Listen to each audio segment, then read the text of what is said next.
Lauren Mitchell always felt at home above the clouds. 34 years old, steady and precise, she had spent the last 12 years as a commercial pilot for Atlantic Air, where calm skies and predictable routes were part of the unspoken contract. Based out of Atlanta, her routine rarely strayed. Pre-flight checks, passenger greetings, weather reports, and a mental checklist of everything her father had once drilled into her, long before she turned her back on military ambition. She didn't hate the military. She just didn't want to live inside the pressure cooker of it. Her father, Colonel Jack Mitchell, had served with distinction, and the Mitchell name still carried weight on bases from San Diego to Okinawa. But while he chased stealth technologies and experimental jets, Lauren found her calling in the civilian world. The cockpit still gave her the same view, the same rush, only without the classified secrets or constant relocations. On that night flight from Dallas to Charlotte, the sky was unusually quiet. No turbulence, no storms, just a cold front hovering somewhere over the Tennessee line. Her first officer, a chatty man named Ben Torres, had settled into cruise mode, sipping black coffee and flipping through a dog-eared aviation magazine. They were at 36,000 feet, gliding above scattered cloud cover, with Charlotte still a little over an hour away. Lauren adjusted her headset and checked the comms, her eyes scanning the digital panel in front of her. The dashboard glowed softly, casting a bluish light across her focused face. Everything was normal, until it wasn't. A faint burst of static interrupted the quiet hum of the radios. At first, she thought it was atmospheric, maybe an echo off another frequency. She reached out instinctively and rechecked the knobs. No anomalies. She glanced at Ben, who hadn't noticed. Then it came again, a crackle, sharper this time, followed by a fragmented voice that seemed to come from nowhere. "Ghost! Ghost!" The word was garbled, nearly swallowed by the interference, but unmistakable. Lauren froze. Commercial pilots weren't supposed to hear military transmissions, especially not on emergency guard frequency, one reserved strictly for aviation distress and, in rare cases, military comms during exercises or real-world threats. Civilian aircraft monitored out of protocol, but it was rarely used outside emergencies. Ben noticed a look on her face. "You good?" She nodded slowly.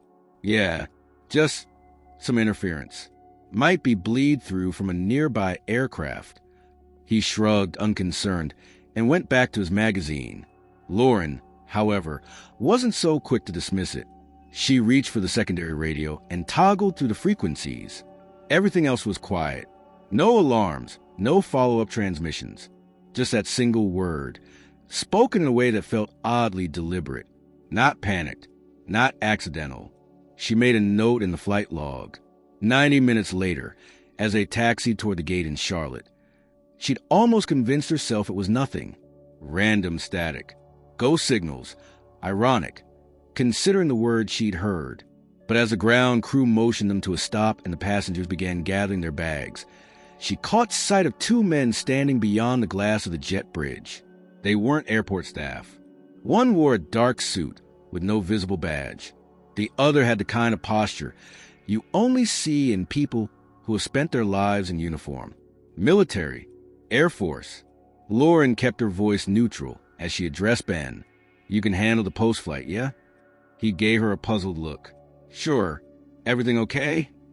"Yeah, just something I need to check on." She exited the aircraft, her mind already working through possibilities. They couldn't be here for her. She was just a commercial pilot on a routine flight. Whatever that signal had been, it wasn't meant for her, was it? The two men didn't introduce themselves immediately. The one in the suit held up a black case and spoke with authority. "Captain Mitchell, we need a word. About what you heard tonight." Her stomach tightened. "I didn't say I heard anything." "Exactly," the other man said. "But we believe you did. You logged it, and we're very interested in that log." They weren't aggressive. Not yet. But the message was clear. They had been tracking her since the transmission, and they knew exactly who she was.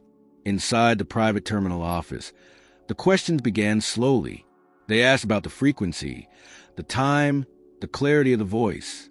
Had she ever encountered anything similar? Had she responded? Had she logged it electronically? She answered truthfully, all the while aware that their tone wasn't just about curiosity. There was something else, something under the surface. Then came the line that pulled her breath from her lungs. "You know what ghost means, Captain Mitchell." It wasn't a question. It was a statement. Her throat went dry. "I haven't heard that code name in 15 years. Your father used it during his final operation." Lauren's hands curled into fists on the table. "He died on that mission. Everyone said the project was shut down." The man nodded slowly. "That's what the records say. But records can lie." The silence that followed filled the room like pressure in a cabin. Lauren didn't know what to say. She wasn't even sure what she felt: grief, disbelief, a slow blooming fear. Her father's name had lived only in memory and black and white photos on the mantle. She had mourned him, let go of him, and now he was a code on a frequency no one was supposed to hear. They gave her a card before they left. No name, just a number. "If you hear it again," the suited man said, "call immediately." She didn't answer. That night, back in her hotel room, Lauren sat on the edge of bed, still in uniform. The window revealed only dark sky and the soft flicker of terminal lights in the distance. She turned the card over in her hand. The frequency played in her head on a loop, not just a word. The voice. Somewhere beneath the static in the protocol, it had sounded familiar. The next morning, Lauren woke earlier than usual. Her flight back to Atlanta wasn't scheduled until mid-afternoon, but sleep had become a memory long before the sun rose. The voice from the night before haunted the edges of her thoughts, not just what it said, but how it had sounded, flat, mechanical, and yet weighted with familiarity. She left the hotel before dawn and drove in silence to a nearby diner off the highway. It was the kind of place filled with long-haul truckers, empty coffee pots, and Formica counters.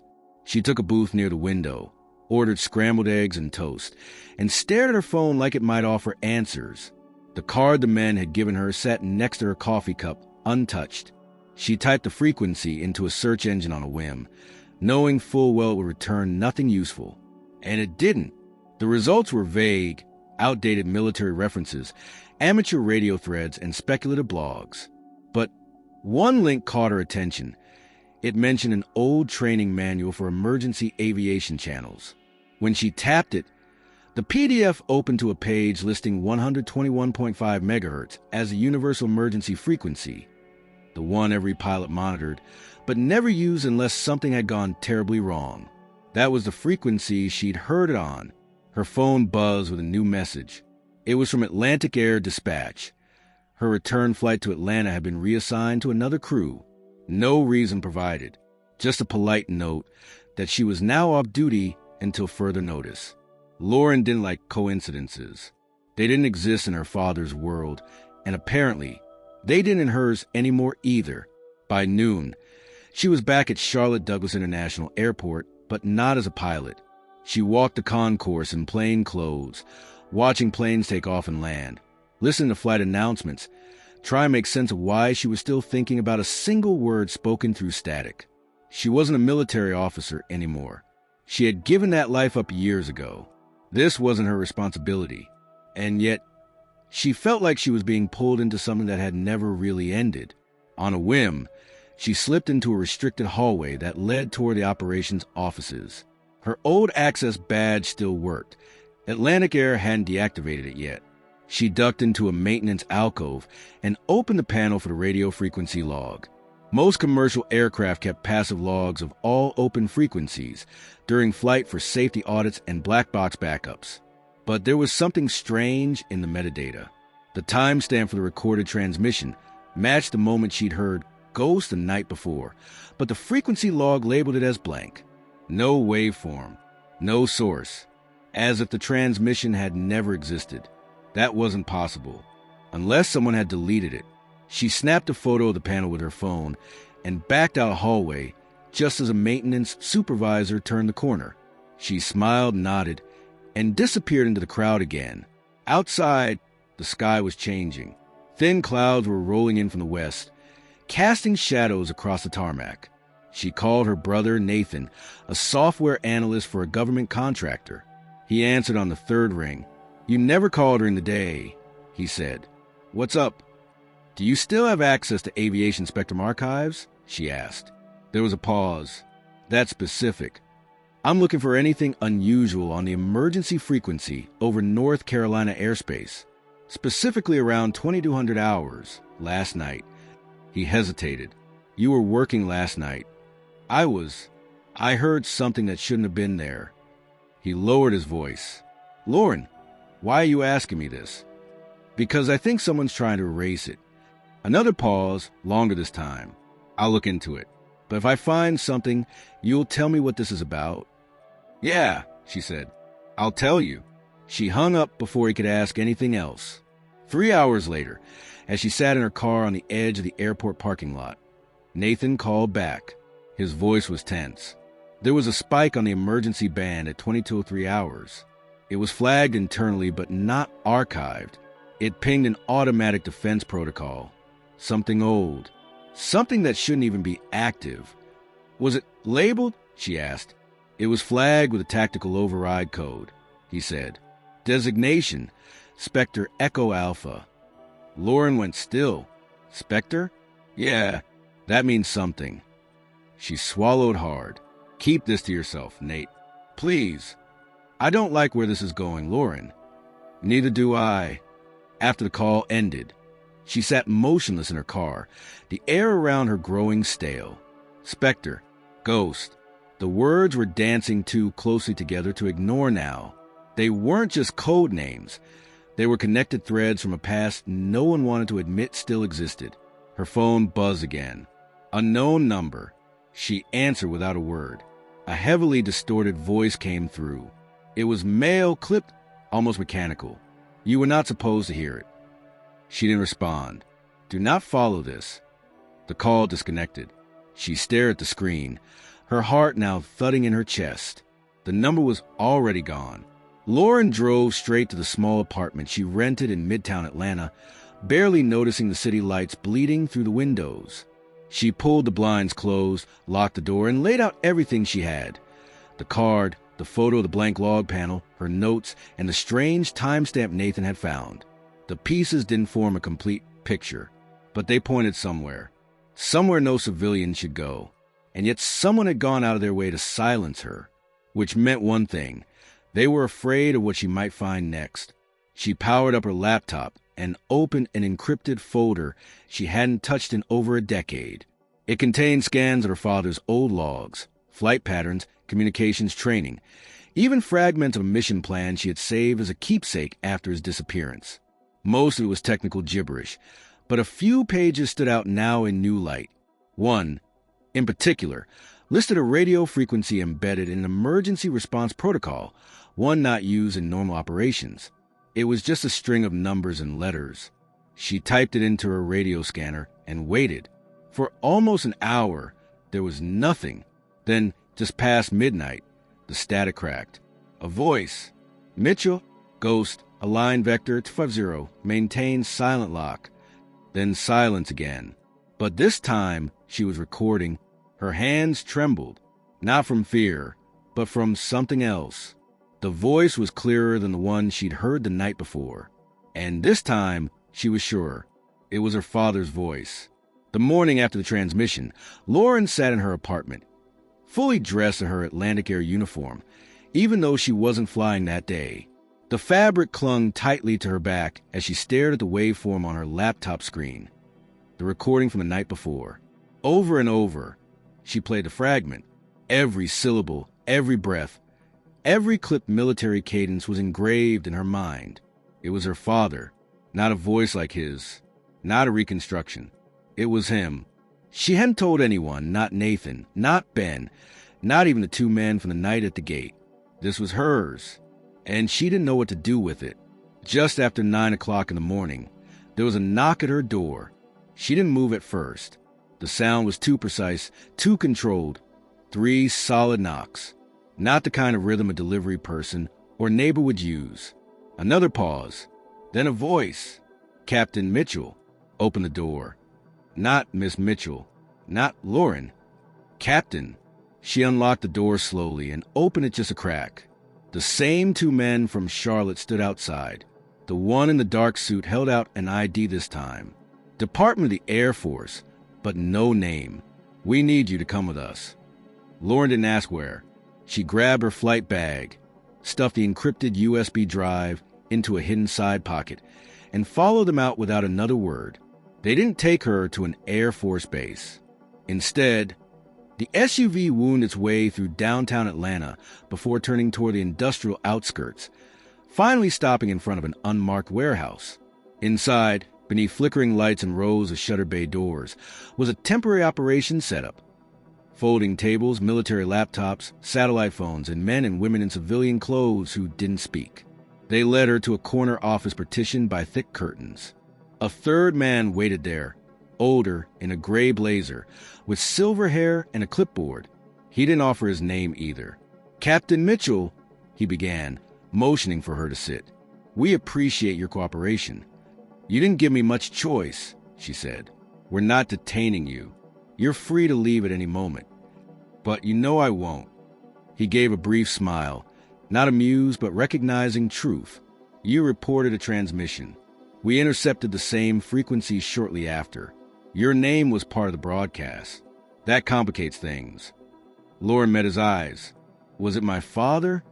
There was no hesitation in the man's answer. "We don't know." She leaned forward. "Yes, you do." He flipped open the clipboard and turned it toward her. A grainy photograph was clipped to the top, an aerial infrared scan of an aircraft. The outline was faint, but the structure was unmistakable. Narrow wings, elongated fuselage, a high-altitude stealth profile. Next to it, a series of classified annotations, including one word she hadn't seen in over a decade. "Project Ghost. Observed signal correlation. 72%.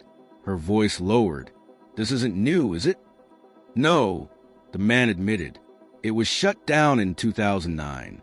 Or so we believe. Colonel Jack Mitchell was the last pilot assigned to the prototype. His disappearance coincided with a loss of satellite contact and full mission blackout. Officially, he died. The wreckage was never found." Lauren's voice was barely audible. "Because there was no wreckage." He didn't respond. She stood. "Why are you showing me this?" "Because you're the only living person who might recognize his voice under field conditions. And because your aircraft is the only civilian unit that's intercepted the signal twice."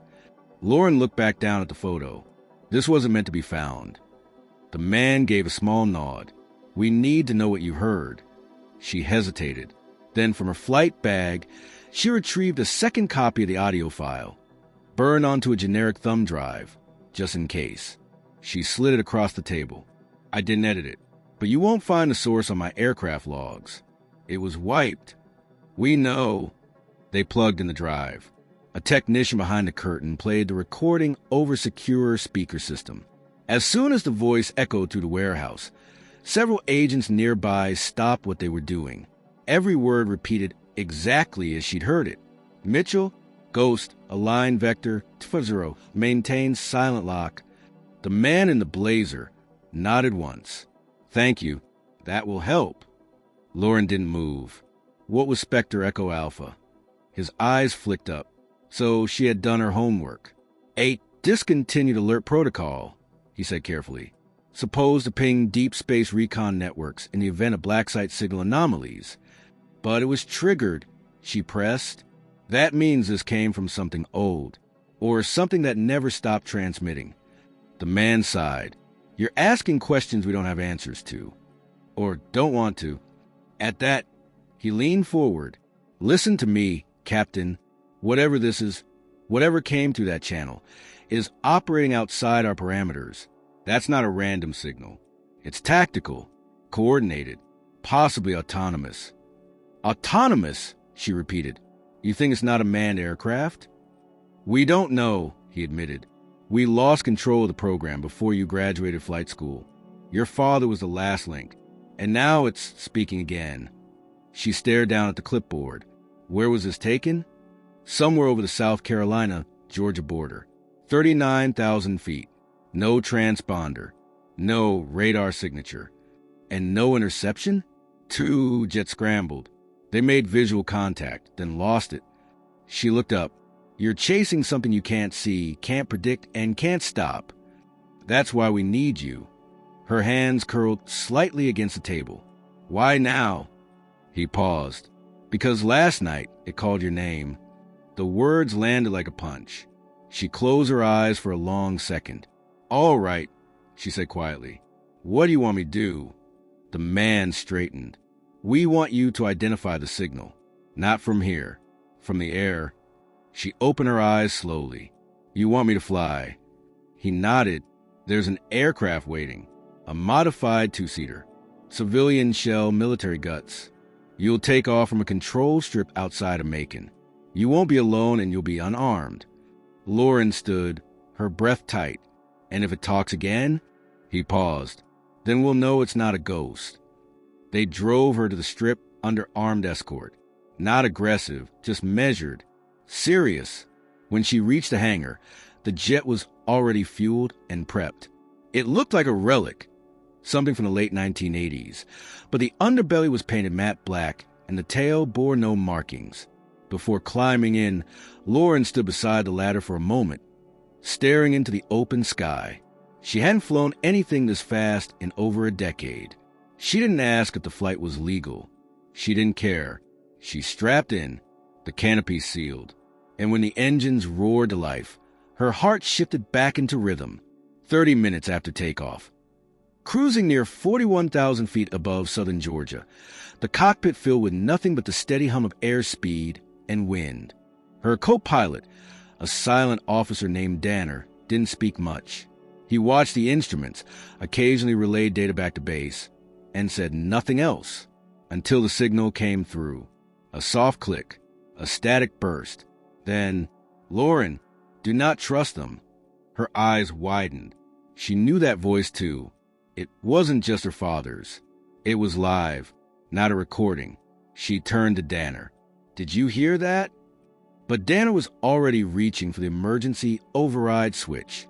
The screen in front of her turned red, and the words flashing across it read, Signal acquisition, code name, Ghost. This time, it wasn't a question. It was a lock. After the aircraft landed, Lauren barely remembered the debriefing. Everything had shifted the moment that voice echoed through her headset. Alive, present, unmistakable. It wasn't some old recording trapped in a forgotten satellite loop. This had intent. It had timing. And most disturbingly, it had her name. Danner hadn't acknowledged it. After the signal locked, he had calmly guided the jet into a return vector, shut down all external comms, and transmitted a single coded phrase Lauren had never heard before. Echo Black, Delta Zero, return silent. They didn't speak the entire flight back. Lauren kept her eyes on the instrument panel, but her mind was spiraling. The voice had said, do not trust them. And it didn't say him. It had said them, which meant someone else was lying. Maybe everyone. Back on the ground, she was ushered into a private hangar while the aircraft was pulled into a shielded bay. No one spoke to her. Not the technicians, not the escort team. Only a silent woman in an unmarked uniform handed her a fresh bottle of water and gestured for her to wait in an isolated room with one-way glass. She didn't wait long. The man from before, the one with the gray blazer, entered, his expression unreadable. What did you hear? He asked. You already know. We're not sure we do. You said don't trust them came through? Lauren leaned forward. Are you telling me you didn't hear it? He didn't answer. Then let me rephrase, she said, her voice lower. Are you going to pretend this didn't happen? The man glanced at a screen embedded in his tablet. We logged a frequency disturbance at the time you were airborne.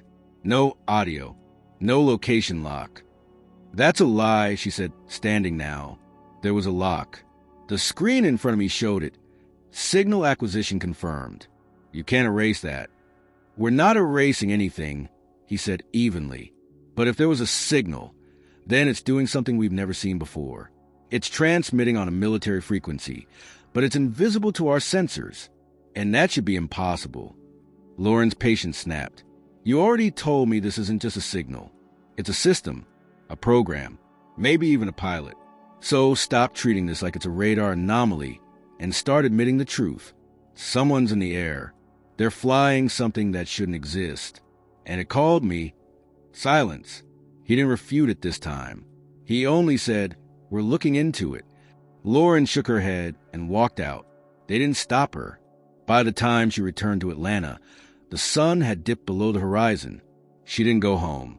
Instead, she drove toward the northern edge of the city, where a civilian aviation museum stood mostly abandoned at this hour. Her father had once donated a set of old flight manuals to the archive there, civilian copies of declassified tech from the early 2000s. Back then, it seemed like a gesture from a decorated officer trying to live on through paper. Now it felt like a trail. She convinced the night guard to let her in for 30 minutes. Said she needed to confirm a donor serial number. He didn't ask questions. Inside, in the quiet echo of the main exhibit hall, she walked past old F-4s and grounded blackbirds until she found the private archive door. She had kept the key code, even though she was never supposed to use it again. The terminal blinked to life. The archive was slow, analog in design, but still operational. She pulled up the donor index and searched for her father's files. Only one entry remained. Donor, Colonel Jack Mitchell item. R. 51 Tactical Protocol Overview Date, 2006. She selected it. What appeared wasn't a manual. It was a scanned memo. Classified markings had been blacked out, but the core message remained intact. A briefing excerpt from a project testing remote signal loops and silent vectoring. Ghost Tech by any other name. But it wasn't the content that shook her. It was the annotation at the bottom, written in her father's tight, angular handwriting. If this reaches you, it means I failed. Trust only the signal. If it speaks your name, it's not over.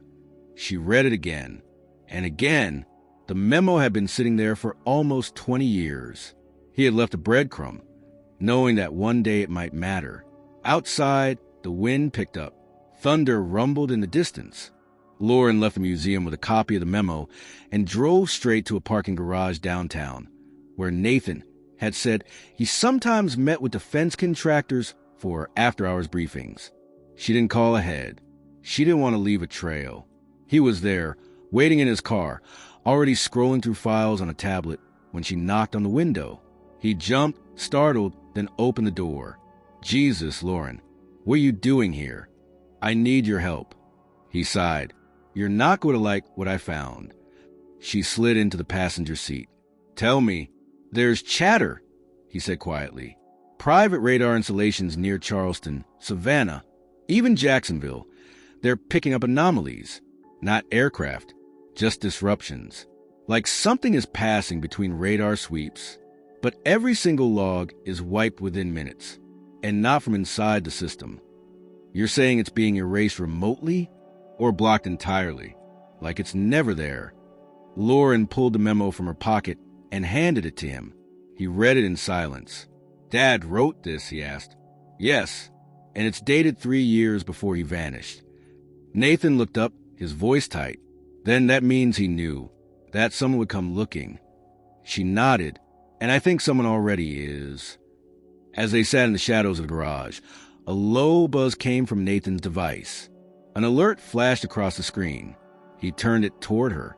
Unregistered transmission. Emergency frequency. 2 minutes ago. Lauren's heart skipped.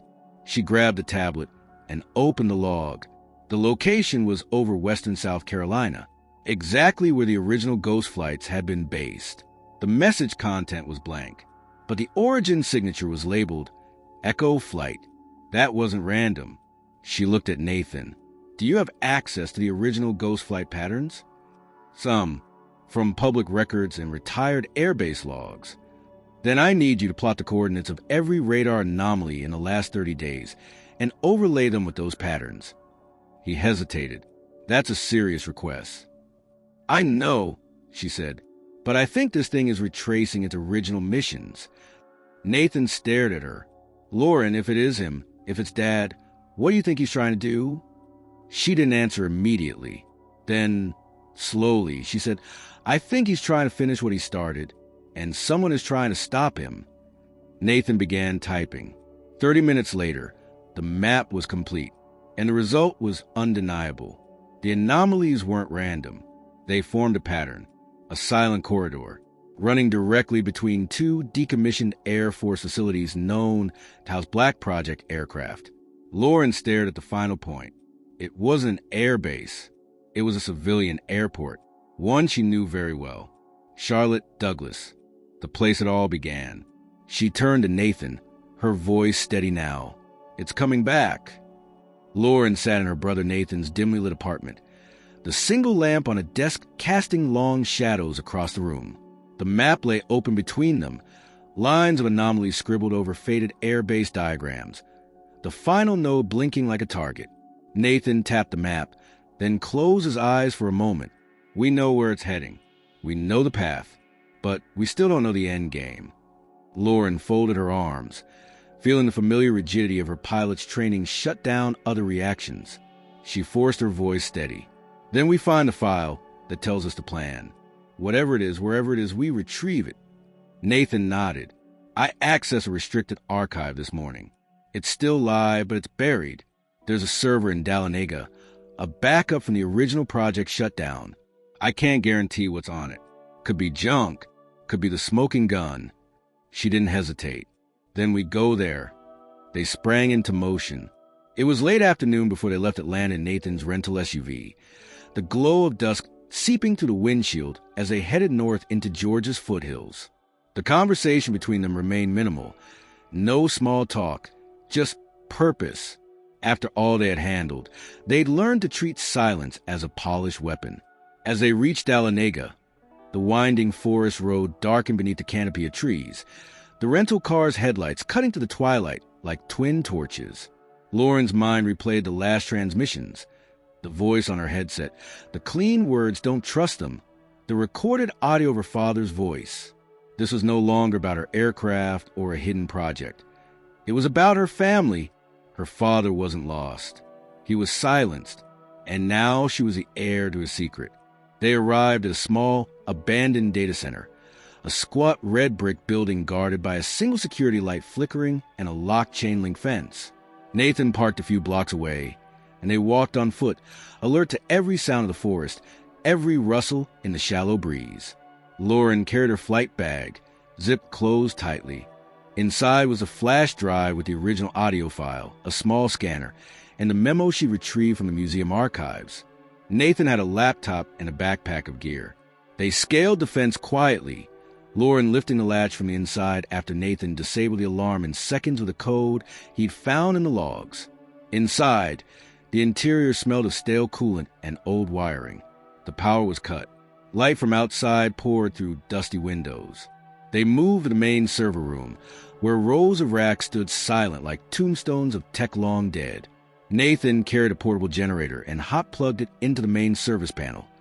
Lights flickered and the system booted slowly. On a screen, the login prompt glowed. Standard credentials no longer work, Nathan muttered, his fingers flying over the keyboard. Lauren watched the door, listening to the thrum of machinery, the building's settling groan. It occurred to her that they were trespassing on something far more dangerous than a lost summer hangar. This was the digital graveyard of a black project, the silence between radars now stored as bits and bytes. Nathan found a directory labeled ghost_archive_2008. "That's it," he whispered, "but it's encrypted with a multi-factor code. This will take time." Lauren approached the rack and pulled off a side panel to access the hardware directly. "Parallel brute force," she said quietly. "Let's speed this up." He nodded. In minutes, the gurney of LEDs blinked, a skull-like pattern of green and red, until a final message appeared. Access granted. Lauren exhaled, though the moment passed too quickly. The first file they opened was a video. Shaky handheld footage inside a cockpit. The year stamp read March 2008. Lauren recognized the HUD overlay immediately. It was the same profile she studied growing up, the unique layout of her father's flight systems. She watched the figure climb into the cockpit. Wide shoulders, familiar posture, helmet off. The camera tilted upward. The face was unmistakable. Jack Mitchell. Lauren's throat tightened. The figure nodded, unbuckled, and reached for controls. The commentary was in her father's voice. Vector switch confirmed. Initiating silent sweep. Project Ghost is live. He glanced at the camera. If you're watching this, I trust you kept your promise. The mission is compromised. They will deny it. They will bury it. But you must not allow them to silence you. She looked away for several seconds, not trusting herself to watch any further. Then she saw something moving in the background, a shadow crossing the cockpit canopy glass. Outside the jet, the terrain moved below too slowly for conventional flight at that altitude. The text overlay read, 40,500 feet, Mach 0.95. But the scenery looked more like a satellite image than real time. Nathan pointed at another file name, log__310.txt. He opened it. Lines of code, coordinates, hashtags, tactical designations. Ghost 01, Ghost 02, Mitchell pilot aware. Vector silent lock, South Carolina 8B grid 23B. Lauren recognized those coordinates near the South Carolina-Georgia border, exactly where the anomalies had been. He flew it, she whispered. He saw what they lost. Nathan shook his head. There's more. He opened another folder. Survival_protocols. Inside were medical scans, physical stress reports, audio logs of conversations. One entry flagged Colonel J. Mitchell declared Kia. Another flagged compartmentalization level Omega. Then a final line, Mitchell alive, covert status, reactivation plan realigned Vector Ghost 2. Lauren slammed the keyboard. He is alive. Nathan nodded slowly. Yes. They sat in the silent server room, the hum of machinery, the only witness. What do we do now? He asked. Lauren tapped her flight bag. Connect the dots. Then act. We can't just sit. Nathan glanced at the timestamp on a file. Last modification dated 2 days ago. Someone added to the archive recently. Someone wants this found. Lauren's eyes hardened. Or someone wants us to find this. They downloaded everything onto encrypted drives, packed up, and exited the building into the night air. As they drove back toward Atlanta, the forest seemed to press in around them, trees like sentinels bearing witness. The memo, the audio file, now this archive, they held too much. Back at her apartment, Lauren laid everything out. The memo with her father's handwriting, the flight video, the logs, the map with the coordinated annotations. She switched on the laptop and pulled up the original recording she had made months before. The countdown of silence, the whisper of her name, the vector coordinates. She then opened a file from the archive and overlaid the satellite imagery onto her map. The path of the original mission matched the data from the anomalies. This was no coincidence. This was deliberate. A knock at her door startled her. Instantly, she reached for her pistol, something she hadn't done in years. The door slid open and 2 men in unmarked suits stood outside. There were no badges. The expression on their faces said containment, not conversation. Lauren raised her voice. Who are you? Both remained silent. One stepped forward. You become very curious, Captain Mitchell, he said. A simple statement, but the tone carried the weight of threat. You now possess information you are not authorized to have. Lauren stood her ground. I already know that. What I don't know is why. The man in front hesitated. You need to hand over the archive. The file titled L_31TXT. Surrender it, and you may continue your life. Lauren's grip tightened. Which life? The one where my father vanished? The one where I was silenced? Or the one where I accepted I was just another pilot flying routes for pay? She glanced at her bag. I'll hand over nothing. The man's face remained impassive. Then we will retrieve it by force. They left. Lauren watched the door close. The night was still, but nothing outside was calm anymore. She turned to Nathan's call. The timestamp read, Emergency frequency transmission, 2 minutes ago, origin Charleston sector. She pressed play. Static. Then a voice that said, Mitchell, Ghost, align Vector 23B. She froze. This was no initiation. This was an invitation. The file shouldn't exist. But it did. And now they both were in motion. Somewhere above the South Carolina coastline at 38,000 feet, 2 F-16 Falcons banked hard east. their afterburners slicing through the cold night air like blades.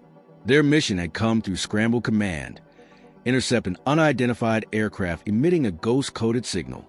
The source had no transponder, no IFF beacon, and was moving at subsonic speed, but fly with the exact trajectory once used by ghost test flights 15 years prior. Captain Reynolds, in the lead jet, scanned the heads-up display. Visual negative, he radioed. Infrared scan detects vector shift. Tracking, wait. His screen flickered. A black shape materialized ahead. Not from the horizon, but directly out of the low cloud cover. No lights, no contrails, just a silhouette gliding like it had no intention of ever being seen. And then it spoke, through the F-16's encrypted frequency. Mitchell, Ghost. The voice wasn't from command. It didn't belong to anyone on the team. But Reynolds recognized the name. Every pilot did. He swore under his breath. Control, we have audio intrusion. Repeat, Mitchell. Ghost. Who authorized that comm? There was silence on the other end, then static. The other jet, flown by Lieutenant Kerr, came closer. I heard it too, Kerr said. But that wasn't just a call sign. Reynolds adjusted the comms manually. Can you get a lock? No, Kerr replied. It's not reflecting radar. It's like flying inside its own blind spot. Reynolds went quiet. Then, without warning, the shadow jet performed an impossible roll, nearly vertical, no loss of altitude, and disappeared into a storm bank. By the time either pilot turned, the screen was clear.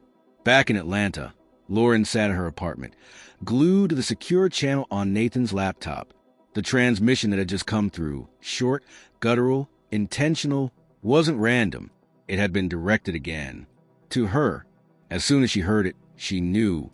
He was close. Her phone rang. This time, there was no distortion.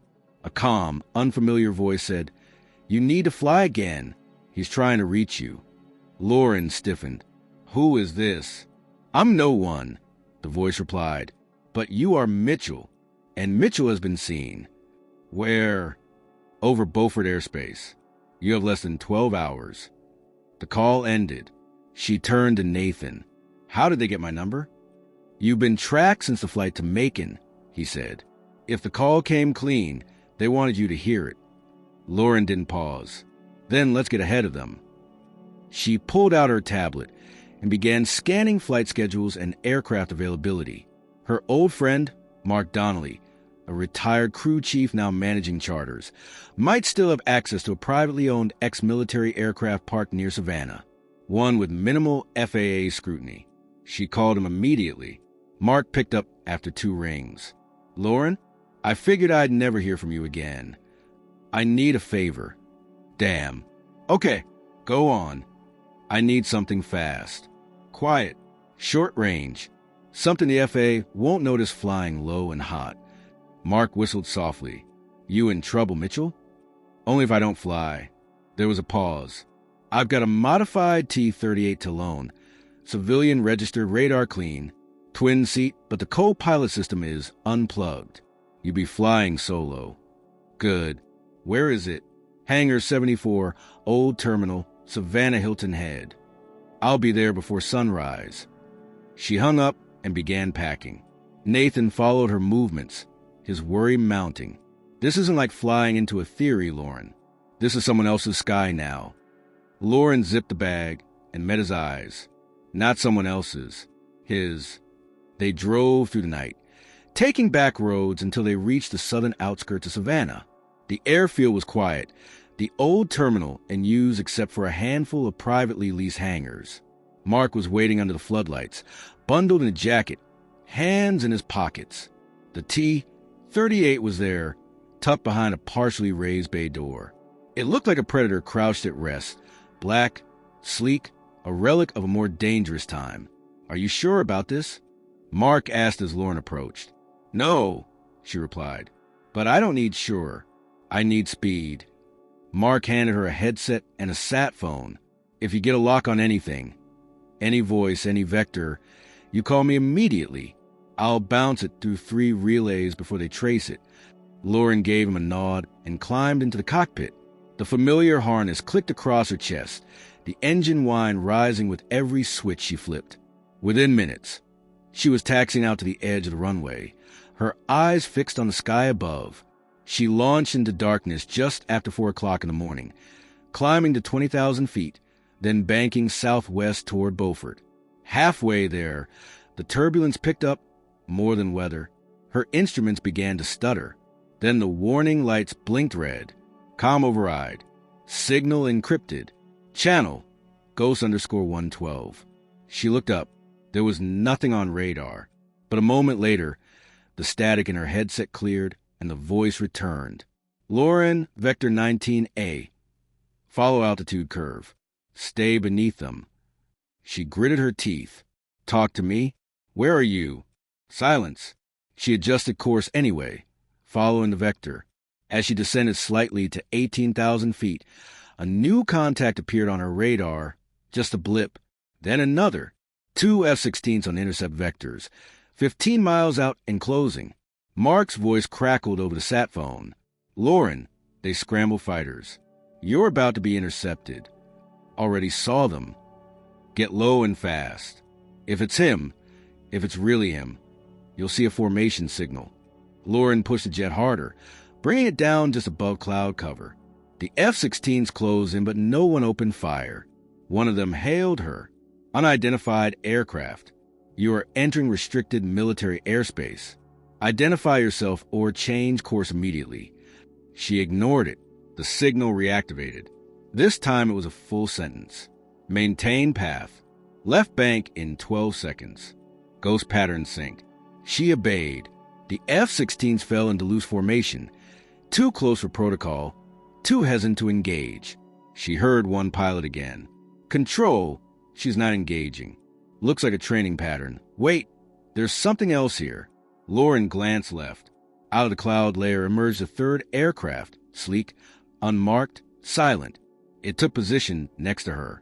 Then from its open frequency came the same voice. Mitchell, Ghost, 1 to 2.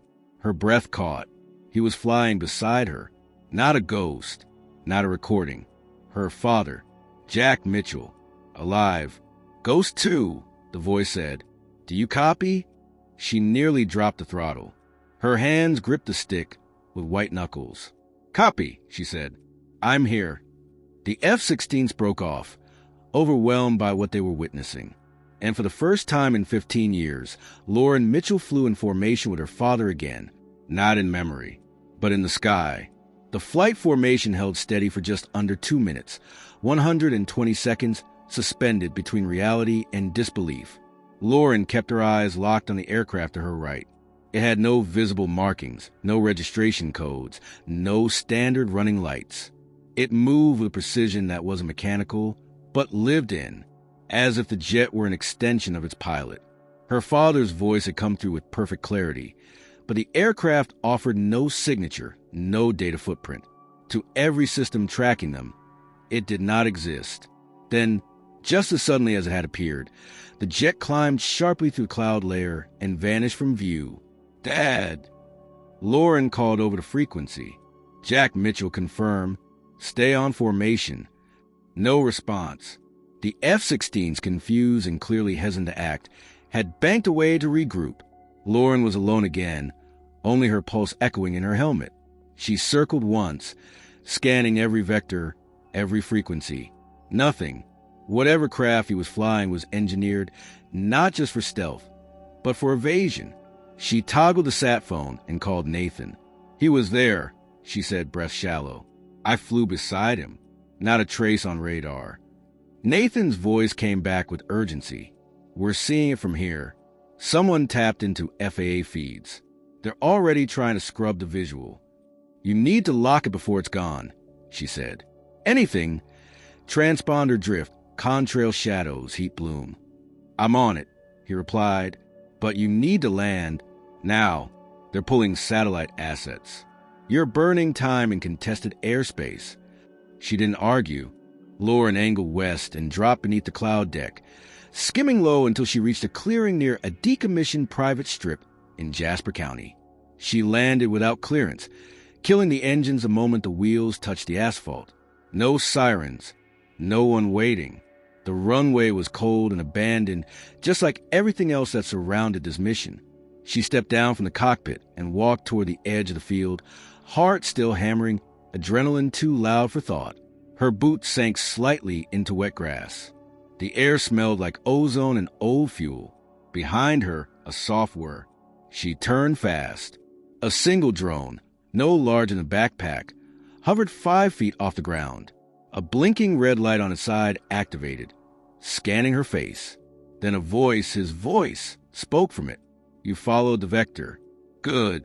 I don't have long. Listen carefully. It wasn't live, a recording, but it was meant for her. Lauren stood still as the drone continued. They'll be watching you now. The files you uncovered, they weren't buried. They were left. I placed them years ago, hoping you'd find them, that you'd be the one to keep flying when the rest gave up. She didn't breathe. I was compromised before the final test. Not by foreign actors, but by our own. Ghost was never meant to disappear.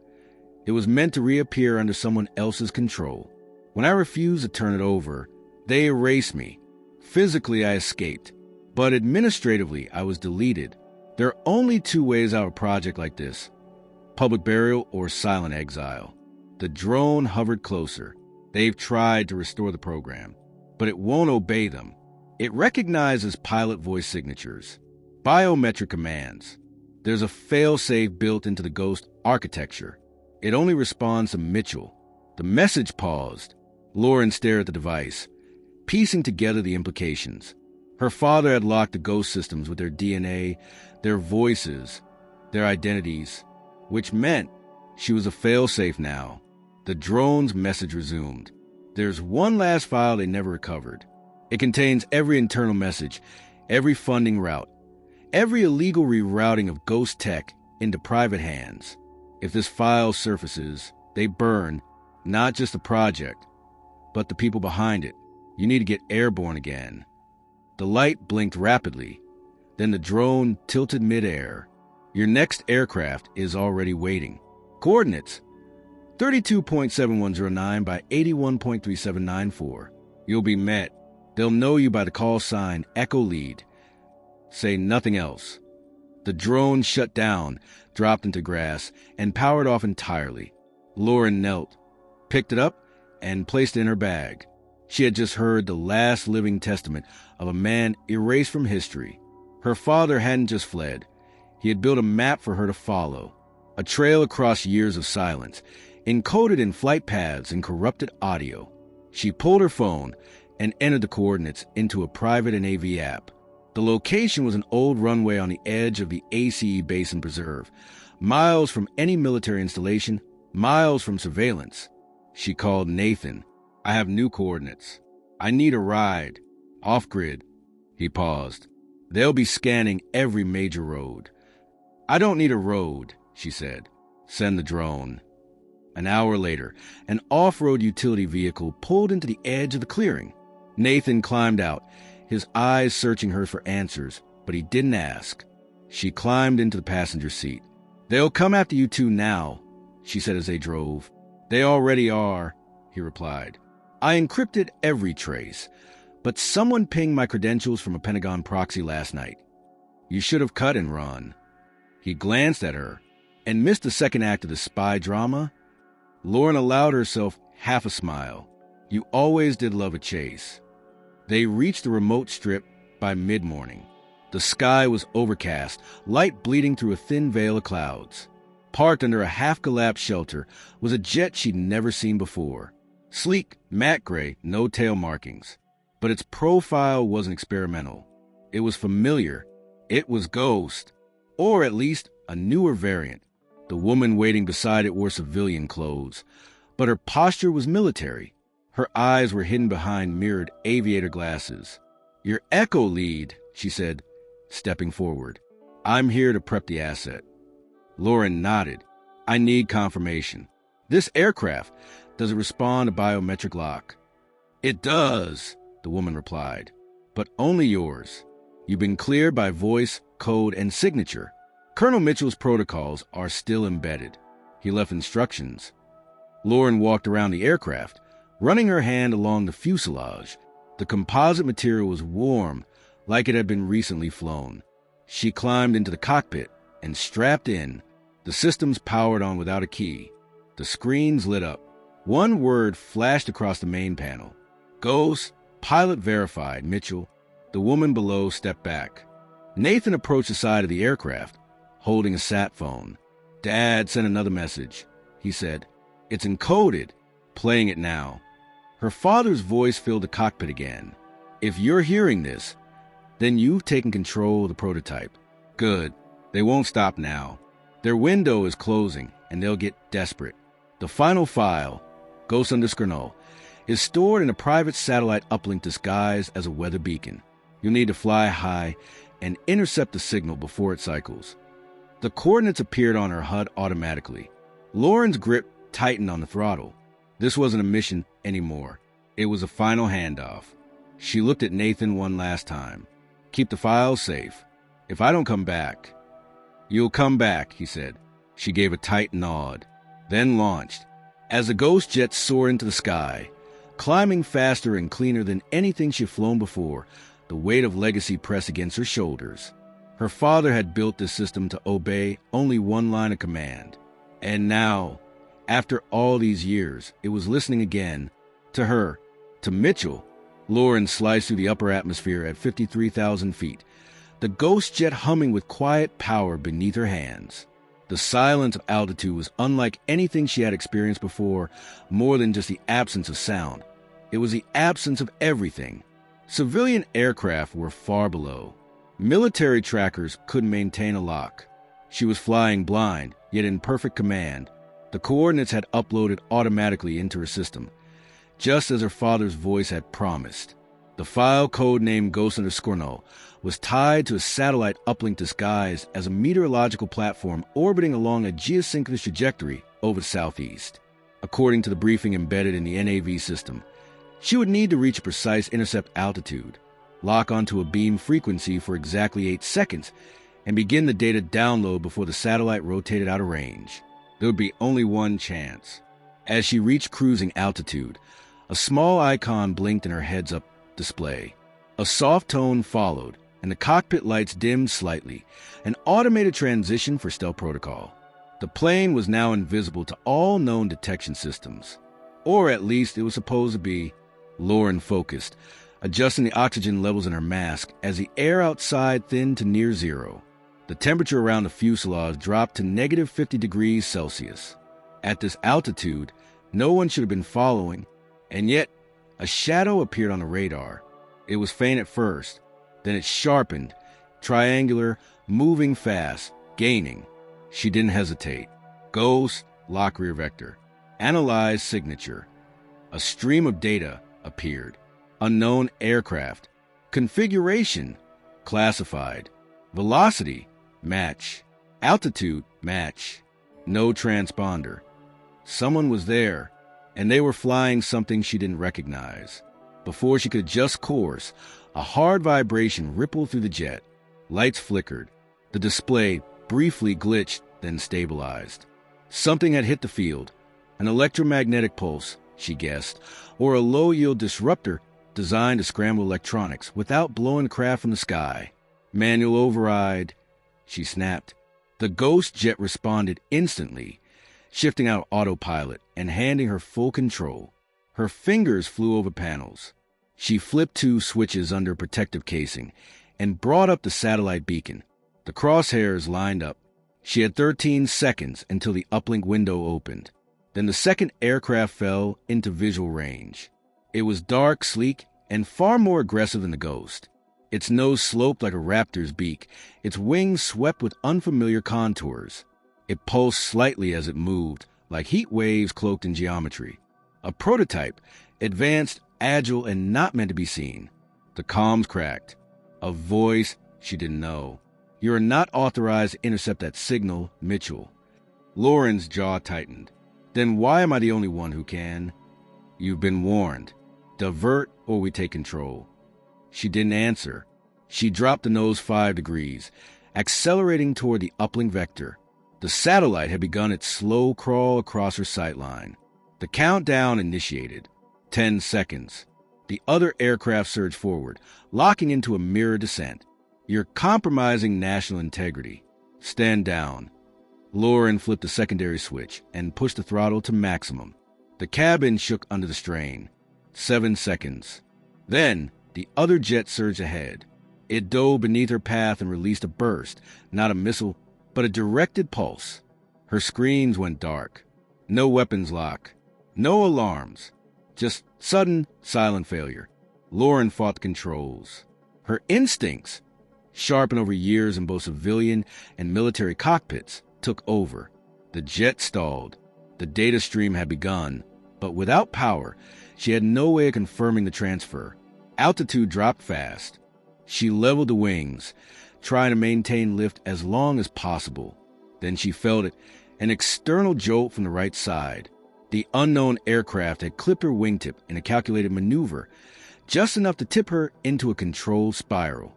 If she didn't eject now, she would burn in. But if she ejected, the jet and the file would be lost. She scanned the HUD, now flickering irregularly. The satellite was no longer in alignment. The transfer was incomplete. Yet, a single word blinked on the screen, in red.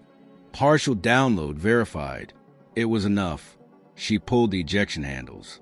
The canopy exploded upward, and within half a second, the G-forces ripped her from the seat. Cold air struck her skin to the flight suit, and the roar of descent filled her ears until the chute deployed and snapped her into violent deceleration. Below, the marshes and low forests of rural South Carolina opened into view. Her jet streaked downwards in a controlled fall. Whoever had clipped her hadn't wanted to kill her. They wanted to ground her, isolate her, and take the jet. She landed hard, rolling into thick brush. Her body ached, but nothing was broken. She unstrapped the chute and immediately pulled the emergency locator from her vest. But before she could activate it, a vehicle appeared between the trees. A low hum like an electric engine. Not military, civilian built. She crouched, pulling the sidearm from her boot. The vehicle stopped. A man stepped out, mid-40s, sharp eyes, dressed in nondescript tactical gear. He raised both hands. Easy. I'm here on Jack Mitchell's signal. Lauren didn't lower the weapon. Prove it.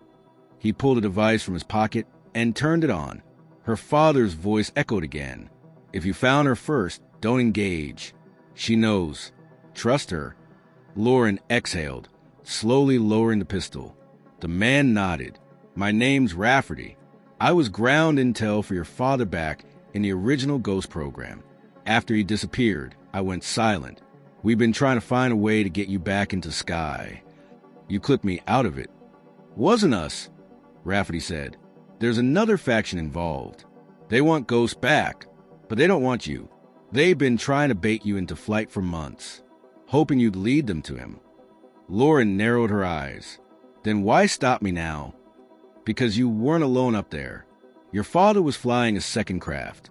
He was in visual with you for 20 seconds. They wanted him, not you. Lauren's breath caught. She looked skyward. So he's alive, she said. Rafferty nodded. And he's running out of time. From the back of the vehicle, another figure stepped out.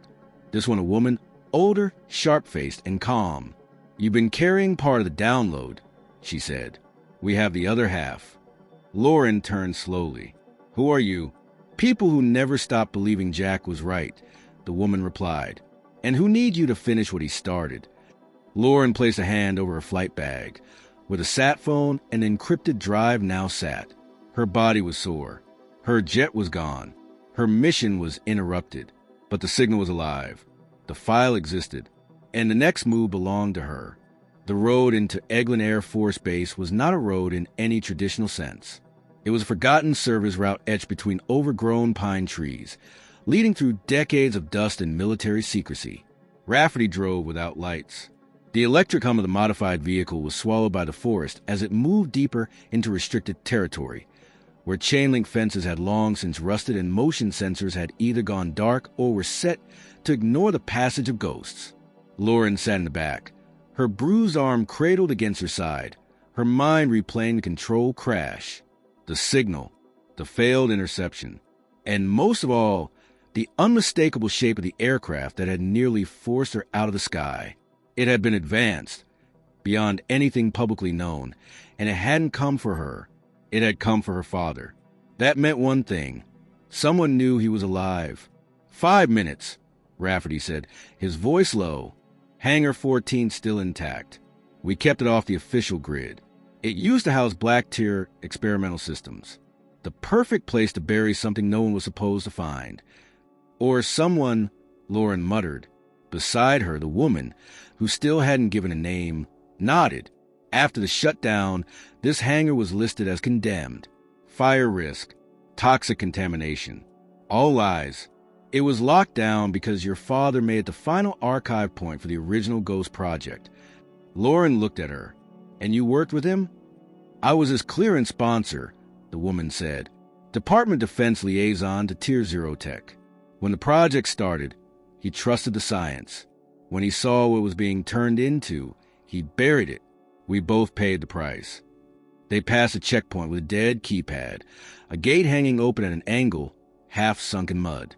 Just beyond, a long aluminum structure loomed out of the dark, a massive warehouse with faded markings and a patch of black paint where once a unit emblem had been. Hangar 14. Rafferty cut the engine. Lauren stepped out into the night air, the scent of oil and pine mixing in equal parts. Crickets clicked softly in the distance. The silence was complete, like the place had been wrapped in static. The woman led the way, swiping a chip key card through a reader hidden beneath a rusted panel. A mechanical thunk echoed to the doorframe, and the massive bay door began to rise, inch by inch, revealing darkness within. Inside, emergency lights flickered on, one by one, until a corridor of red illumination stretched into the guts of the structure. It was colder inside, and the air smelled like forgotten electricity. They moved through rows of tarp-covered equipment, experimental engines, racks of unassembled avionics, rusting fuselage sections that looked like they belonged to aircraft the public had never known existed. Then they reached the back wall. The woman placed her hand on a biometric scanner built into a steel pillar. A panel slid open, revealing a reinforced door. "You ready?" she asked. Lauren nodded. The door opened. The room beyond wasn't large, maybe 12 feet by 12, but every inch was covered in data. Banks of computers, still running off independent generators. Old monitors, keyboards, surveillance reels. And at the center, mounted on a pedestal, was a large black case. Her father's name was engraved on a metal plate. Call Jack Mitchell, Project Ghost, authorized access only. Lauren stepped forward slowly. Her hands trembled. The woman spoke again. The full archive is here. Every flight report, every acoustic log, every subroutine embedded in the Ghost system. But most importantly, proof. Lauren turned to her. Proof of what? That the program was compromised when inside, Rafferty said that they never intended Ghost to be a defense asset. It was always a surveillance tool, designed to operate outside oversight. High altitude, silent, autonomous. No chain of command. No accountability. It wasn't just a plane. It was an eye. Lauren's voice was low. And my father tried to stop it. The woman nodded. He built the system. Then he dismantled it piece by piece. The prototype you flew, that was a Ghost of the original. But the real Ghost system wasn't just hardware. It was data. And that's what he saved. Lauren opened the case. Inside was a reinforced drive array and a sleek, portable terminal. The screen lit up instantly, recognizing her biometrics from the systems she had already flown. A single prompt appeared. Welcome, Mitchell. Run full disclosure? She hit yes. The files began loading, hundreds of them. Dossiers, communiques, audit trails, encryption maps. Some stamped as internal memos. Others marked with Senate oversight seals, never transmitted. All detailing the misuse of Ghost for domestic tracking, global reconnaissance without warrants, black market replication of stealth tech sold to private contractors. Names appeared, signatures, logs, people in power, and the people who had disappeared. Lauren felt cold. This could bring down the entire command structure, she said. Rafferty spoke quietly. That's why they've hunted your father. That's why they're after you. If this gets out, there's no climbing back. Lauren turned away from the screen. Her voice had steadied now. Then we make it public. The woman crossed her arms. We don't have the infrastructure for that. And if we upload it raw, they'll intercept it and discredit every line. We need legitimacy. Lauren looked at the case. Then we deliver it by hand. Rafferty frowned. To who? There's a Senate Oversight Subcommittee convening in 72 hours in Washington, Lauren said. Topic: Defense accountability in post-black budget programs. My father's name is already on the watch list for ghost projects. If we get this in the room, under oath, under media coverage, they can't bury it. The woman was silent for a moment. Then she gave a single nod. Rafferty moved to a locked cabinet and pulled out 2 flight suits. One he handed to Lauren. The other he zipped into a duffel bag. We have a jet, he said. A replica of the original Ghost platform. Your father never flew it. He left it for you. Unarmed, but fully cloaked. Fast. 1 shot at the Capitol. Lauren took the suit. We go now. As she changed, Rafferty checked the perimeter feeds. We've got movement. Satellite pass locked on this location in 11 minutes. They'll be here by the hour. The woman moved the secure case and closed it. Then we launch in 10. Lauren zipped up the flight suit and grabbed the terminal. She looked at the wall-mounted photograph, an old black and white shot of her father standing beside an early prototype. Young, determined, alone. Now it was her turn. They moved fast, out of Hangar 14, across a rear tarmac, and into a hangar that looked abandoned on the outside but glowed softly within. The aircraft waiting there was sleek and silver gray, a twin-tail design with lines that screamed velocity. Its canopy was open. Lauren climbed in. She powered the systems. Again, the display recognized her. Mitchell verified. Flight path ready. She looked to Rafferty. If I don't make it, you will, he said. This plane was built for one thing, to finish what he started. She sealed the canopy. The hangar doors began to open. The sky beyond was still black, but it wouldn't be for long. Lauren's jet sliced the morning sky like a silent arrow, the silver-gray hull of the Ghost replica reflecting the pale hue of dawn as she climbed above 40,000 feet. She had no call sign, no transponder, no traceable flight plan.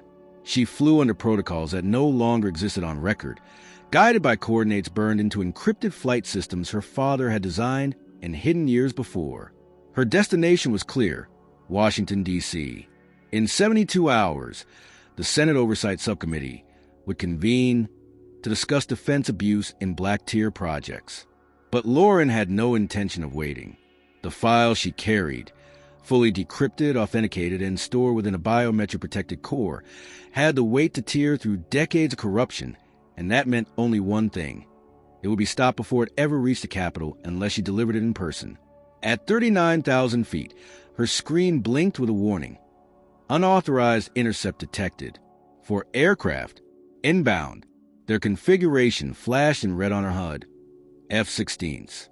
Standard intercept units. They were closing from 4 directions.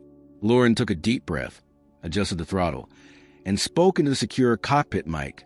This is Mitchell. Mission code Ghost. I will not deviate. This aircraft is unarmed and on emergency trajectory. The only response was static. Then came a voice, deep, measured, and too familiar to be coincidence. This is NORAD flight control. You are entering restricted airspace without clearance. Identify and divert immediately. She repeated herself, this time more forcefully. This is Captain Lauren Mitchell, former Atlantic Air pilot, formerly of USAF Training Program November 9. I am in possession of classified evidence regarding illegal defense operations. I will not divert. The F-16s formed a diamond pattern around her, just outside visual contact, but within weapons range. The system blinked again. Lock risk high. Lauren gritted her teeth. If you shoot me down, the file dies with me. You'll never find in the wreckage. A pause. Then the same voice came again. We will escort you to Langley for debrief. Negative. I land at the Capitol, she replied. And if anyone tries to stop me, The file goes to an auto-release node I've already triggered. Pick your ending. The silence stretched. She knew they weren't flying under independent authority. The order to intercept her had come from someone who didn't want the ghost file to reach daylight. Someone whose name was buried somewhere deep in the documents, now blinking on the screen beside her. She needed to buy time. The HUD pinged with an alert. Another contact. High altitude. Rapidly descending. No transponder. Speed, Mach 1.2. Her breath caught. She switched to wide-range secure band. Ghost 1, this is Ghost 2. Do you copy? Static. Then, I copy. Her father's voice. Jack Mitchell. Alive. In the air. Interceptors locked on me, she said, trying to force me down. I see them, he replied. I've got your 6. And then the stealth aircraft dropped into view. It didn't announce itself. It didn't flash lights. It simply appeared above and behind her, forcing the intercept formation to scatter in confusion. The F-16s reacted immediately, veering into evasive patterns, but they didn't engage. Not yet. Jack's voice returned. Maintain altitude. Do not respond to commands. They'll try to rattle you. They don't have clearance to fire, she said. They don't need clearance, he replied. They have orders, and whoever gave them doesn't care what's legal. Lauren checked her vector. Still 200 miles to Washington. Too far to run. Too close to turn back. Then the lead F-16 broke formation and moved in tight on her right wing. Over the open channel came a different voice, younger, but cold. You are in violation of restricted airspace and are carrying an unsanctioned payload. This is your final warning. Power down and prepare for boarding. Negative, she said. She looked to her left. Her father's aircraft shifted into position. It broadcast on the same channel. Formation override, Jack Mitchell said. Ghost 1 assumes lead. The F-16 pilot hesitated. You're flying a dead signature, the pilot replied. This is not a recognized command. You don't have to recognize it, Jack said. You just have to respect it. The stealth aircraft suddenly executed a maneuver so precise, so impossibly fluid, that even Lauren struggled to believe it. It banked left in a split-second arc, rotated vertically, and came back into alignment without losing a single foot of altitude. No standard pilot could have pulled that off. Not at this speed, not with that control. The message was clear. Jack Mitchell wasn't just alive. He was in command. The F-16s wavered. Lauren opened a secure frequency directly to the Capital Approach channel. This is Captain Lauren Mitchell. I am declaring emergency priority clearance under Echo Protocol.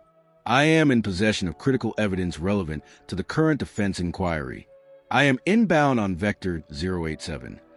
There was silence. Then a civilian voice came through. Captain Mitchell, this is DC Civilian Approach Control. Echo Protocol is not recognized. You do not have an open channel. Cross-reference goes with Subcommittee Inquiry Code 47B, she snapped. Another pause. Then quietly, stand by. Jack's voice came back. You've got a narrow corridor. They'll let you in. The F-16 stayed close but pulled slightly back. She was inside the final air corridor now, the capital just minutes away. Below her, the Potomac shimmered in the early morning sun. DC's familiar grid of streets and monuments unfolded like a map. She adjusted the final descent vector. Then Jack spoke again. You need to break from here. You land solo. Lauren's eyes burned. What about you? I'll be seen, he said. And I can't be seen yet. Dad? I left the sky to protect the truth. You're the only one who can bring it home. Then silence. His aircraft pulled away, banking into a steep climb, vanishing from radar just as fast as it had appeared. Lauren turned back to her flight. She landed at a private airstrip near Anacostia. A black car was already waiting, as was a government agent who introduced himself with a single nod and a request for the case. I'm not handing it over, Lauren said. It goes in with me. The agent paused. That's not protocol. She met his eyes. Nothing about this is protocol. He stepped back, inside the Capitol, Cameras already in place for the hearing caught the moment the doors opened and Lauren Mitchell walked in, flight suit zipped to the collar, eyes set with purpose. She took the seat beside the subcommittee chair and opened the case. Inside was everything. Proof of manipulation, betrayal, and an entire military apparatus bent into shadow. No one spoke for several seconds. Then she said clearly into the microphone, "My name is Lauren Mitchell. I'm here to tell you that Ghost is real, and it never stopped flying." The interior of the Capitol boiled with a tense silence. When Lauren spoke the words, "Ghost is real, and it never stopped flying," the impact rippled not only across the stunned expressions of the subcommittee members, but throughout the support room packed with reporters, civilian observers, and intelligence aides. In front of her, the panel of congressmen, led by Senator Joseph Harwood, a veteran known for his ethical rigidity, remained motionless for long seconds. Then he leaned forward, fingers interlaced, eyes fixed on her. "Captain Mitchell," he said, "are you aware that presenting classified material in this space, without prior authorization, constitutes a violation of national security protocol?" "Yes, sir," she answered. "But I believe the information contained here represents a greater risk if it remains hidden. My father disappeared 15 years ago, trying to stop this program from being turned into a weapon beyond control. He failed, and now it's up to me to ensure it doesn't happen again." Senator Harwood motioned to the technical operator on the side of the room. In seconds, the projector activated and Lauren connected the encrypted terminal to the display system. The first image appeared, the Ghost Project logo, followed by technical schematics, deleted interception routes, and audio files tied to flights never recorded by any official base. Voices played through the speakers. Names appeared in documents, financial flows, records of secret meetings, transcripts of orders given outside the conventional chain of command. And then the videos, cockpit footage of Jack Mitchell, the prototype in flight, the message left for Lauren. The room fell into a kind of stunned stupor. But not everyone looked surprised. Senator Brennan, who had remained silent until then, raised his voice. "You're claiming these files were recovered from a clandestine system linked to a decommissioned hangar at Eglin?" "Yes." "And that the Ghost Project was officially shut down, but continued to operate under control of a parallel cell?" "Not only did it continue," Lauren replied, "but it evolved. That cell attempted to shoot down my aircraft 3 times in the last 72 hours. If I hadn't flown a modified version of Ghost with biometric authentication, I wouldn't be here to testify." Brennan leaned back in his chair. "Do you have evidence of this pursuit?" Lauren glanced at the back of the room. Nathan, sitting quietly among the observers, nodded. She activated the next sequence of files. The video showed the intercepted flight, the approach of the F-16s, the evasive maneuver, and finally the emergence of the unidentified aircraft flying beside her. Her father. There was no doubt. The man everyone thought dead appeared in the footage, his voice clear in intercepted transmissions. The room was completely silent as Jack Mitchell executed the impossible maneuver, a high-speed inverted turn that no aircraft of its class should be able to perform, and that no registered pilot would have the skill to execute with such precision. The image froze at the moment. He said, "Ghost one assumes lead." Senator Harwood took a deep breath. "If he's alive, as you claim, why is he not here today?" "Because he knows the structure that tried to destroy him still operates, and he cannot appear until it's fully dismantled." "You're saying," Brennan interrupted, "that active government members are involved?" Lauren looked directly at him. "Yes, and some of them are in this room." The murmur spreading through the chamber was instantly silenced by Harwood banging his pen on the desk. "Names, Captain Mitchell." Lauren activated the final part of the file. A database of cross-reference credentials, contract transactions, and intercepted encrypted messages filled the screen. Alongside Brennan, an aide tried discreetly to close a laptop in his lap, but 2 security officers were already approaching, receiving instructions by radio. These communications, Lauren said, clearly showed digital signatures from Senator Brennan's office approving unauthorized transfers of Ghost technology to private companies in exchange for future contracts and political protection. The messages refer to the aircraft as an extrajudicial surveillance platform. Senator Brennan stood abruptly. "This is a fabrication." created by a fugitive who violated airspace and acted outside the chain of command. Harwood raised his hand again for silence. Senator Brennan, by protocol, you're temporarily suspended while this evidence is reviewed. Brennan hesitated, then shot Lauren a glare of pure fury before being escorted out. The slam of the door echoed like a seal. Harwood turned back to her. Captain Mitchell, how deep does this program go? She didn't hesitate. To the deepest layers of our defense structure, but it only persists because no one has ever shown enough light on it. Now you have that chance. He nodded. This committee will demand immediate suspension of any operation related to Ghost, and will open a full investigation with subpoena power into the connections presented here. Lauren nodded, relieved, but she knew the political process would be slow, and time, in the game they were in, was a resource her enemies also knew how to manipulate. As she left the hearing room, morning light filtering through the Capitol's high windows, she met Nathan again in the hallway. "You did it," he said. "For now," she replied. "But the real work starts now." "And your father?" Lauren looked up at the sky through the window. "He's up there, and he's still flying." As they walked toward the side exit, away from the cameras, an anonymous agent approached and handed Lauren a small black envelope. No name, no insignia. She opened it. Inside, a single handwritten line. "Mitchell 2, safe formation. Final vector pending." She didn't smile, but for the first time in days, she felt grounded.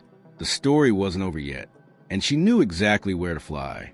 The black envelope of the handwritten phrase was still in her hands as Lauren descended the Capitol's marble steps toward the east side of the building.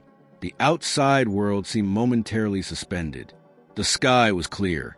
The protests and reporters had gathered on the opposite side of the main building, and the morning shadows stretched quietly across the stone and iron walls. She didn't look back. Nathan waited at the bottom of the stairs, the engine of the vehicle already humming, ready to go. They didn't speak for several minutes. The envelope now rested on the dashboard between them. "He's calling you again," Nathan said, keeping his eyes on the road. "Safe formation. Final vector.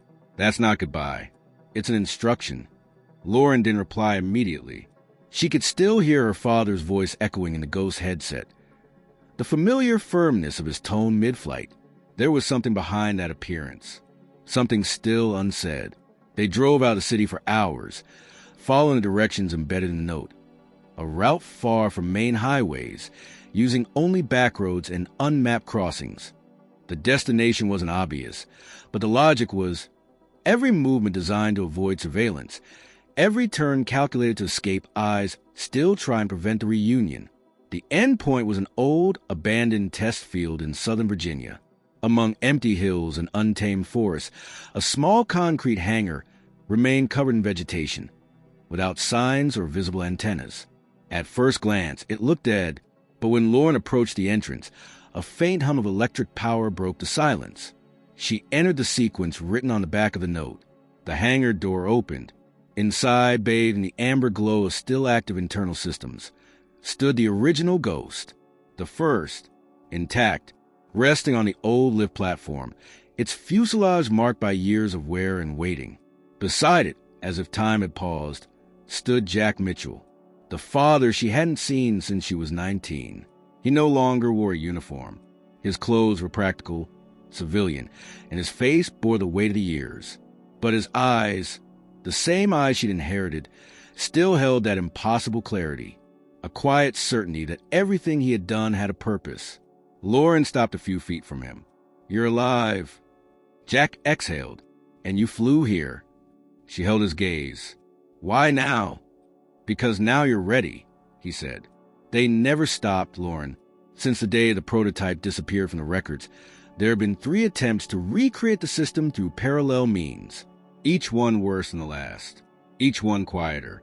I faked my death to keep them from using me as a key, but they found another way. "Ghost was replicated?" she asked. "No," he said, "but parts of it were. Code fragments, architectural elements. And those parts are about to be activated in a clandestine global aerial surveillance program." Lauren stepped forward. They're going to militarize the planet's monitoring grid. Jack nodded.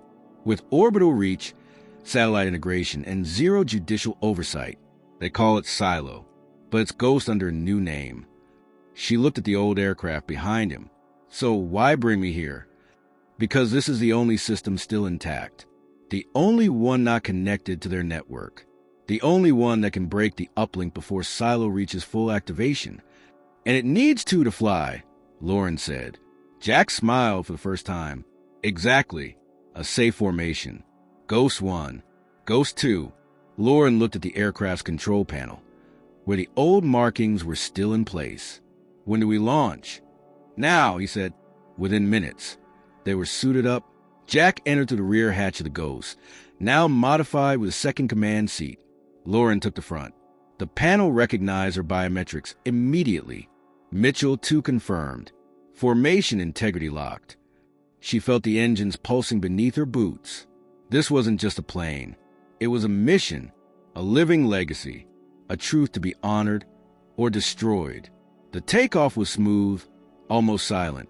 The test field vanished beneath them like an old memory, and soon they were above the clouds, heading toward the Silo convergence point, an orbital relay linked to 3 surveillance satellites, with a critical reprogramming window about to open. During the flight, the cockpit was silent for long minutes, until Jack spoke. I used to dream you'd stay a civilian, stay far from this. I tried, she said, but you left too many clues. I left hope, he corrected. And now I leave the keys. She glanced at him briefly. You're not going to disappear again, are you? He looked back. Not this time. The panel blinked. Silo's orbital position was approaching. The Ghost system integration required perfect alignment in both altitude and timing. Lauren took manual control. Ready for the impossible maneuver? She asked. Jack nodded. This time you lead. The jet arced in a perfect climb. The sky around them deepened to black, and in less than 2 minutes, they would fly straight into the heart of the system that threatened to erase the world's privacy. This time, they were together and ready for the real mission. The Ghost aircraft screamed to the stratosphere, its engines locked into a trajectory that few machines and fewer pilots had ever dared attempt. Inside the cockpit, Lauren and Jack sat in perfect sync, their movements calibrated not just by training, but by something deeper: instinct, trust, legacy. Ahead of them, the final objective was coming into view, a geosynchronous data relay station floating above the eastern seaboard, masked behind civilian telemetry and shielded by multiple layers of orbital encryption. Officially, it was a weather monitoring satellite. Unofficially, it was the uplink node that would activate the Silo system, a surveillance platform capable of linking every sky-based sensor in the Western Hemisphere under a single autonomous directive. Jack's voice was calm, but clipped. 3 minutes to signal intercept. We'll have 90 seconds in their blind spot before the firewall reboots. You'll need to deploy the payload manually. System's too old to automate. Lauren adjusted the throttle, keeping their approach vector stable. What about defense protocols? We trigger proximity. They'll launch interceptors. I built Ghost to dodge that, he replied. The maneuver we'll use was never logged into any system. We do it right. They won't even register the breach. She glanced at the panel. Her heartbeat synced with the hum of the craft. Then we do it right. As they closed the final distance, the exterior plating of the aircraft shifted, activating a stealth skin Jack had embedded in the prototype during its earliest iterations. It wasn't just passive camouflage. It bent heat, electromagnetic signatures, even radar echoes. The aircraft ceased to exist to every satellite watching, except one. Lauren caught it at the edge of her periphery, a shimmer moving parallel to them. Visual contact. 11 o'clock, she said. Fast mover. Unmarked. Jack responded immediately. They're running a shadow interceptor, same as the one that clipped you before. How did they get up here so fast? They never took it down. The shimmer came closer. Lauren tightened her grip on the controls. Weapons range in 60 seconds. They won't fire, Jack said. They'll try to disable, force us down. They want the aircraft intact. Lauren exhaled slowly. Then we don't let them get close enough. She rolled the jet hard to port, diving into a calculated arc that brought them under the orbital node's trajectory. The enemy craft mirrored the move but lagged behind by a fraction. Enough. The Ghost HUD displayed the countdown. Interface lock-in 058. Jack leaned forward, activating the payload interface. I'm opening the conduit. You'll need to stabilize pitch manually. Pressure's going to shift. The entire cabin shook as a section of the hull retracted, exposing a specialized transmitter, the last living key to the Ghost encryption, built from parts smuggled out before the program's purge. The uplink node loomed ahead like a metal eye suspended in the dark. 40 seconds, Lauren said. The enemy craft surged again, now closing fast, preparing to intercept. Then Jack said, time for the impossible. Lauren knew what he meant. The maneuver, the one only he had ever executed in full simulation, a full rotational drift at high altitude, using the Earth's magnetic curvature as a pivot. The aircraft would invert and stabilize within a range of 20 meters from the target, long enough to complete the transmission and disengage. She didn't question. She pulled back on the controls and let her instincts take over. The Ghost flipped, its internal gyros groaning under pressure as the enemy craft overshot, miscalculating her angle. It veered off course, struggling to compensate, now behind them. In the moment of perfect alignment, Jack's voice came low, steady. Now! She hit the deploy command. The transmitter engaged. A beam of light arced from the belly of the aircraft to the uplink node, invisible to the naked eye, but blazing across every encrypted channel in orbit. Data transfer 100%. Then, uplink disrupted. Silo protocol aborted. Lauren watched the signal drop off the board. They had done it. They had killed the activation before to go live. But the fight wasn't over. Bogies re-engaging, she warned. Gaining fast. Jack keyed a final command into the system. Then we give them what they want. What are you doing? I'm sending out a full broadcast, he said. Flight data, audio logs, transmission history, everything we recorded, everything we intercepted, straight to the Global Defense Relay, international monitors, even the press nodes. That'll expose you, she said. Doesn't matter. The world needs to know who tried to silence us. Lauren hesitated, then nodded, then let's fly loud. Jack hit the switch. For the first time in over 15 years, the full Ghost protocol went public. Lauren saw the immediate effect.